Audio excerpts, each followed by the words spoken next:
Hey guys, Dr. Ajay Iselin coming at you from Rose City Barbell, CrossFit Washington Square. We're going to go over 16.4. Dave Castro put together a heck of a chipper for this one.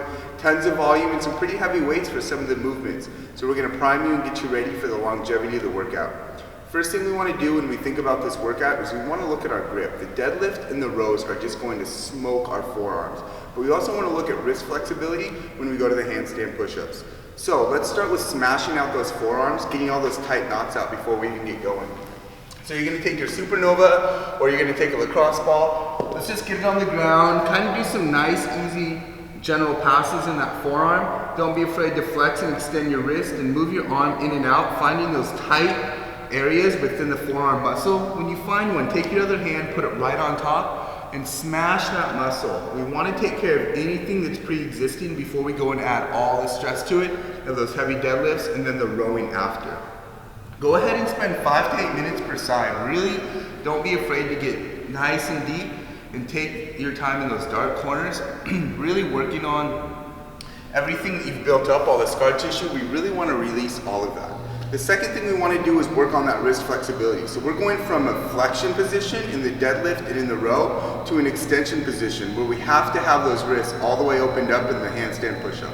So in order to take care of that, go ahead, put your hands facing away from you, those elbows facing away, and just go ahead and lean back. Get a nice stretch on those forearms. Really spreading your fingers, leaning back, give yourself a little bit of a break. Rotate your hands out. That way we can hit all the fibers of those forearm muscles in order to really get ready for the handstand push-ups and give ourselves the flexibility we need to get into that full deficit handstand.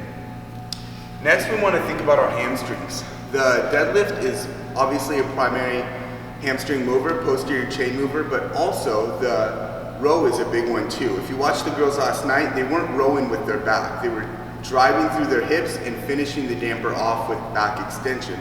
But they were really focusing on the lower body dominant pull on the row. So what we want to do, we're going to take a band. We're just going to do some good mornings. We're going to do them both at a normal concentric speed, but then we're also going to do them eccentrically. So get that band right around your shoulders. Hips are going to be feet are hip width apart, and we're just keeping that back nice and arched, coming down nice and easy, and then all the way back up. Focusing on maximal hip bend, minimal knee bend. Really pushing those hips out. Don't be afraid to pause, take a break, get a stretch, and then come all the way back up. We can load it eccentrically, down nice and easy with the explosion that we're going to want in the row, or we can come down nice and controlled and come back up at the same speed.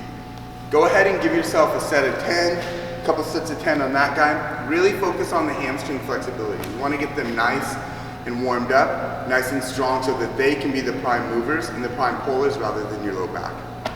The last thing we want to talk about is your upper back and mid-lower back muscles. So the upper back is going to get really torched, especially with the row, but also on the handstand push-ups and deadlifts. So we want to utilize the mid-back stabilizers and scapular movers, as well as the lower trap muscles. If we're really shrugging up the whole time, our shoulders are just going to get toast. So even from the get-go on the deadlift, we want to be down and back. In order to do that, we need to fire those muscles just below your shoulder blades, called your lower traps.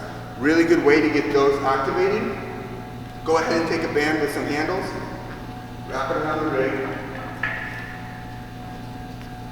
Relax your shoulders. We're going to come into a wide position.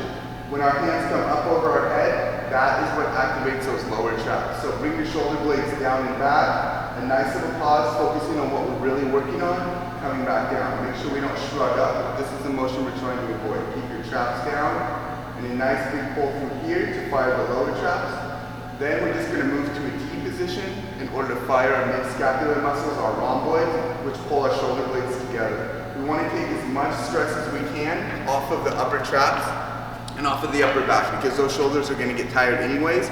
So if we can activate everything else around them, get those moving how they should, we can decrease the load on there and help with the muscular endurance in the upper back. That's all I got for you. Good luck on 60.4.